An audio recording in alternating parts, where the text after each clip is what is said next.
All right, hey everybody, I'm going to share my screen right there, and then I'm going to move over to mute all the participants. And then if you want Q&A afterwards, I will open up the call for the end of the call. So today's part 3. In reality, it's probably part 6, but it's really the third part. We've just done so many of the events that there's 4 or 5 parts floating out there. So just to keep it organized, this is going to be part 3. So we did part 1.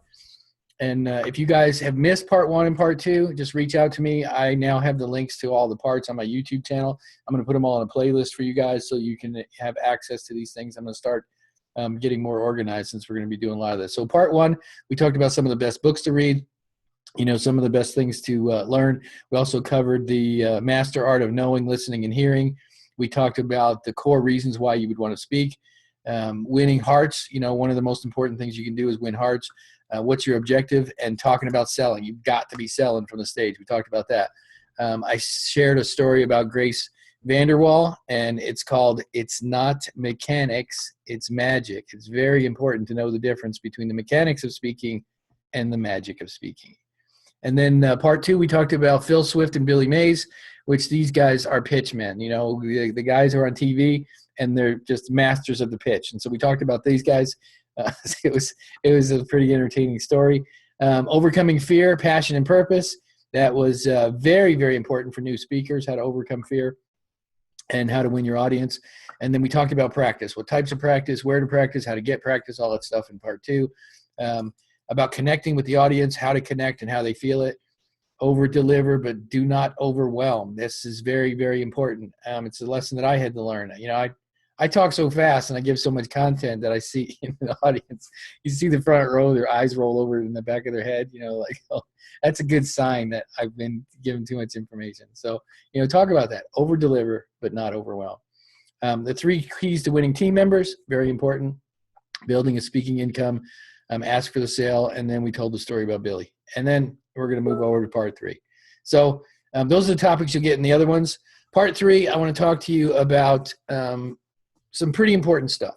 We could probably do an hour and a half on each one of these things, but I'm going to give you the overview, and I think it's enough for you guys to get the idea of what I'm trying to say. First one is everyone thinks they have heard all you have to say. Now, it's part of our culture.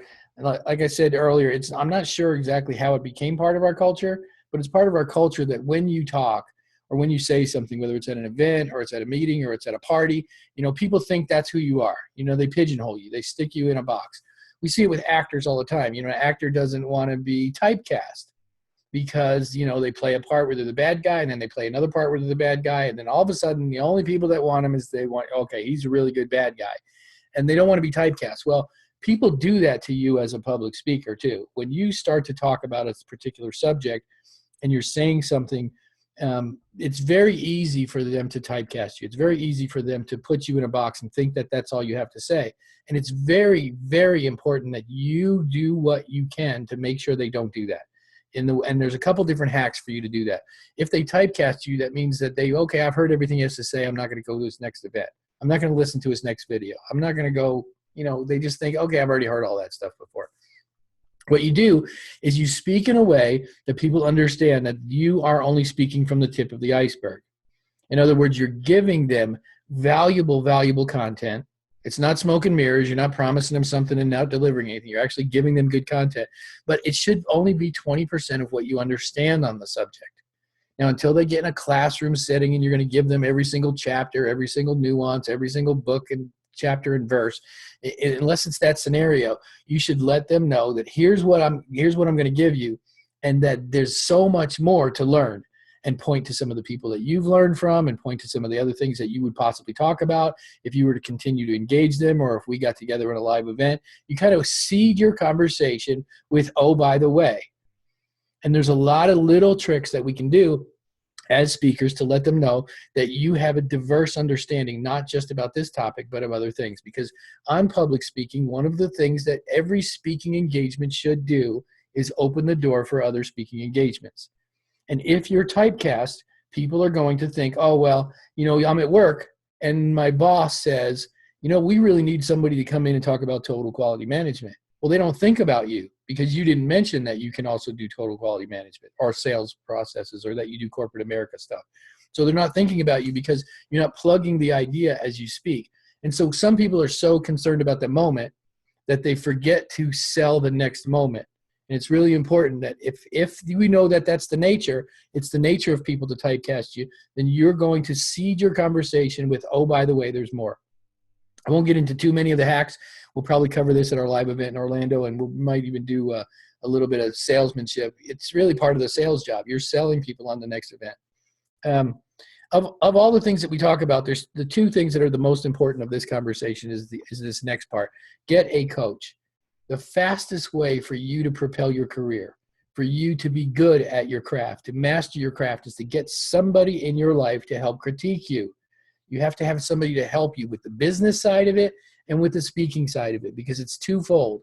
If you want to make a living as a speaker, you need to find somebody who's making a living as a speaker, or find somebody who's helping other people make a living as a speaker.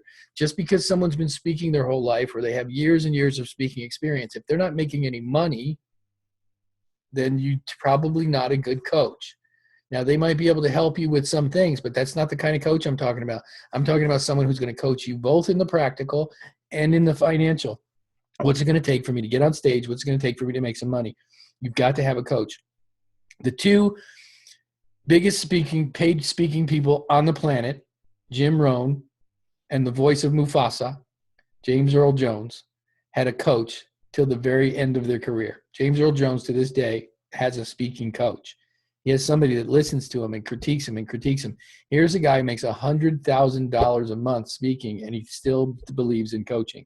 If he needs it, then how much more do we need it? You've got to have people in your life that will coach you. It's going to get you there faster. It's going to help you master your craft. He can see things that you can't see. He can guide you in things that you haven't been to. He's already been down the path, and he sees some certain things. So if you have a career mind that I want to be in corporate America, don't go to a network marketing coach. You get that? A network marketing speaking coach is not the same guy as a corporate America coach. I'm not the guy to help you open the door to a full-time sales management career coaching. If that's what you wanted to do, if you wanted to do sales training in corporate America, I'm not the guy to help you do that. Now, I can help you with the speaking side, but I don't have the experience, even though I could probably do it for myself. I don't have the experience as a full-time speaker in the sales arena in corporate America. So you want to find somebody in that arena that will help you do that. As far as the next part of this, share the stage. It's part of being a coach, but sharing the stage with people who are professional speakers is probably one of the most powerful things you can do for your resume. Find a way to stand next to people who are full-timers. Travel the country, get next to them, figure out a way if you have to pay to be there. Now, there are quite a lot of different venues where people want the variety of speakers, and they're going to let you come in and share the stage. In the beginning, it is way more important that you get the video of you standing next to the big guys than whether you made any money or not. This is an investment in your career. You have to ride on somebody else's coattails. It'll get you to your career faster than anything else. And that's one of the things we do in our community is we open up our platform for 15-minute speakers, and you get to stand next to monsters in the industry. You get to stand next to people who've made $10 million in the network marketing field. You get to stand next to people who have brand managers and brand masters on personal and corporate branding for Fortune 500 guys. You have to find a place to do that. It's going to help you more than anything else that you can. So come to our events. If you can't find some other place, we have Orlando show coming up next week. Just find out where our next event is and come speak with us. The next part is, what is your strength? Here's something that's really important as a public speaker. I skipped over mastery is not perfectionism. I'll go back to that one first. Mastery is not perfectionism. One of the psychological hacks that happens to people when they stand up on stage is when they first get off stage. This happens to almost everybody. This is almost 100% across the board. When you first get off stage, you have an emotional rush based on your feeling of how that went. You know, everybody has the fear and trepidation stuff before they get on. Sometimes it's exuberance and excitement. Sometimes it's fear. You have that emotional thing that happens right before you get on stage. If you're not emotional about getting on stage, then you probably shouldn't be in this business. But there's that first emotion. But I'm not talking about that one. I'm talking about that feeling you feel right after. I mean, the moment you sit down, you're feeling something. There's an energy that you're feeling that like, man, that sucked. Or, or that was great. I really felt connected to that thing. In your presentation, the emotions that you feel afterwards needs to be based on mastery, not perfection. In other words, do not critique yourself over the nuance, over the, well, I said too much, or I looked down at my paper too much, or I didn't really feel connected to my, you know, all that stuff that stops a person from feeling like they did a good job. It's not about perfectionism. It's about connection. It's about mastery. Did I communicate? And did these people hear me? Did they hear what I had to say? Even if I stuttered, even if I messed up, even if I started on page 3 and then had to switch back over to page 1, which happened to me. My very first big speaking engagement, 1,500 people in the room, TV cameras everywhere. I had 15 minutes to do my 15-minute speech. I had 3 pages, and I started with page 3. And when I got to the end of page 3, I realized I messed up. Well, when I left, later, I realized I did a really good job because, first of all, nobody in the room except for my wife knew that I started at page 3. They didn't catch it, and they laughed all the way through the points that they were supposed to laugh at, and a lot of people really liked it, and they remembered what I said. Those are the things that matter, the mastery stuff. The perfection is something that you should work on. You should always work on getting rid of ums when you talk. You should get rid of having your hands in your pockets and doing dumb stuff like leaning on the podium when you talk. You should do certain things to work on that stuff, but that's not how you rate that emotional response that you have. Because if you're thinking about that stuff while you're talking, then you're not going to be genuine. You're not going to be connected. And so it's a really important skill for them to feel like you're connected to your words and you're connected to them. So that's that psychology thing. The next point I want to make is, what is your strength? Now, everyone has a strength and a weakness. That sometimes your strength is your weakness. You know, if you're hyper aggressive, super intelligent, you got lots of information, that's also a weakness. You can overwhelm people with too much content. You can also be either too informational, or you can be too hard, or you can be just the right balance. And the way that you're the right balance is you balance by understanding what your strength is. And I'm gonna use an example. We just did LA. We did Los Angeles, LAX, and we had 4 major speakers at the event in addition to all of our other 15-minute speakers. And what was interesting about right after the event is I talked to them as a group, and I said, I noticed that you and you have an immediate connection with the audience. So we had 2 speakers there, June Lee, a 7th degree black belt, immediately trusted by the audience, immediately loved and liked by everybody. He had that likability factor. But he didn't necessarily come across as a genius until he started talking. You know, until he actually got into and started showing you the stuff, and he tied everything in the back end. And it was a really good, he's one of the smartest people you ever meet. He comes across as a very likable guy, and he won the audience before he even got through his second sentence. The same way with Tony Potter. Tony Potter was speaking. He's a very likable guy. Everybody immediately likes him. He has that thing about him that people connect with him. You know, both women and men connect with Tony Potter, and that's, you know, that's a hard thing to do as a male speaker, to get both sides to immediately like you. So he has that really likability. When you realize that that's what your strength is, then you should ride on that and use that communication style you have, that connection that you have, so that they open themselves up to the other side, which is the information and the content. Now, on the other hand, there was me and Mike Maramoto. We are not automatically likable. You know, our personalities, I'm probably a little more likable than Mike, but we still had, you know, Mike comes across as, I'm the sales guy, I'm going to kick butt, I'm going to go take names, I'm going to make some money. And some people don't like that. You know, he has a little, you know, there's a real hesitation from a lot of personality types. So he comes across as not necessarily trustworthy and not really likable until he uses his strength. And his strength is experience and knowledge in the sales world. And if he takes those things and uses those, then a lot of people will let go of the other stuff. They'll actually start liking him because he's riding off of his strength. He doesn't care whether you like him or not. You'll like him anyway because you're going to get the thing that you get. And the same way with me. I'm so heady and content focused. I'm not the come give me a hug guy until later. You know, you get the hug later. So I don't come across as super warm, likable guy right up front. But I know that that's not my strength. Everybody that knows me well knows that I'm really just a teddy bear, that I care about everybody. But you don't get that first off. And so I don't try to be that. That's not my goal. If you have a relationship with me and you come to me based on my strength, you'll get the other parts. So figure out what your strength is. Let your coach help you. Let other people help you. Figure out what your strength is, and then work the other things, likability, content, value, salesmanship. Work all that other stuff later. But ride off of the storytelling if you're a storyteller. Ride off of the content if you're a content person. Ride off of likability if that's your thing. Find out what it is.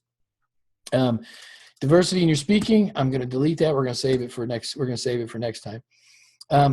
Self-promotion is a tricky monster. This is a difficult thing to do for most people, because you will either do one of two things in the beginning. You will either not promote enough, and therefore you're not going to make any money. No one's going to show up at your event. No one's going to buy any tickets. You're not telling the story well enough to let people know why they would want to listen to you. Why are they going to want to pay you any money? Because they pigeonholed you, and you're the whatever that is, but you're not the.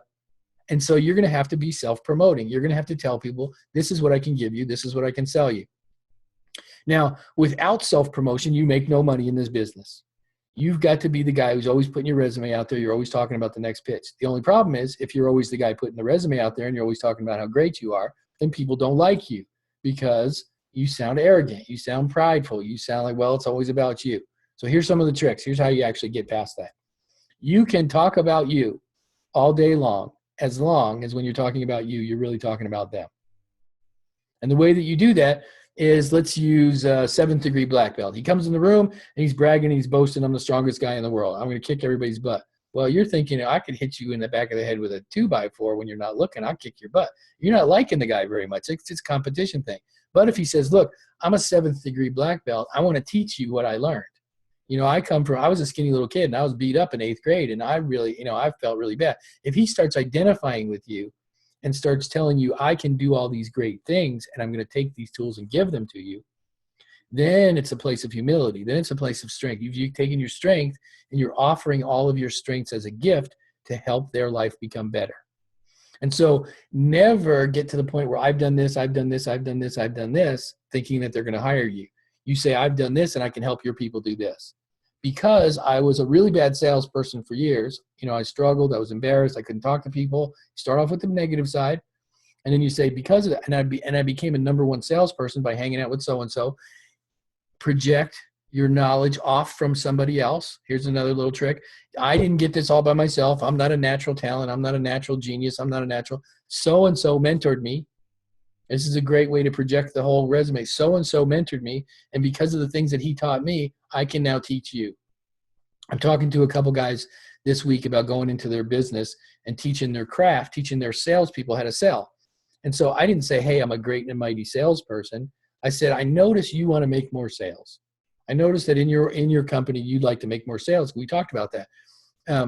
I used to have a retail shop, and I was able to turn it from a little tiny mom and pop shop to the biggest company of its kind in the entire state of Oklahoma. I had 19 locations in just 5 years. And I can show your guys the things that I learned about sales. I would love to give you that information. Super easy techniques and tactics.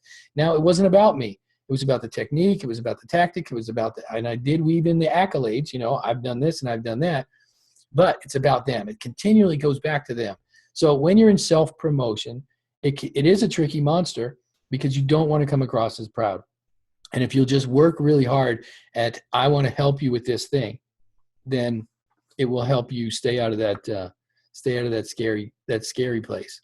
The last thing I want to talk to you about is a quote from Henry David Thoreau.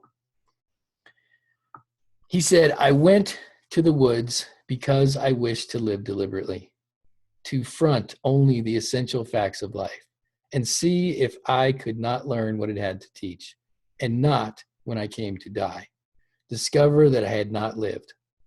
I did not wish to live what was not life.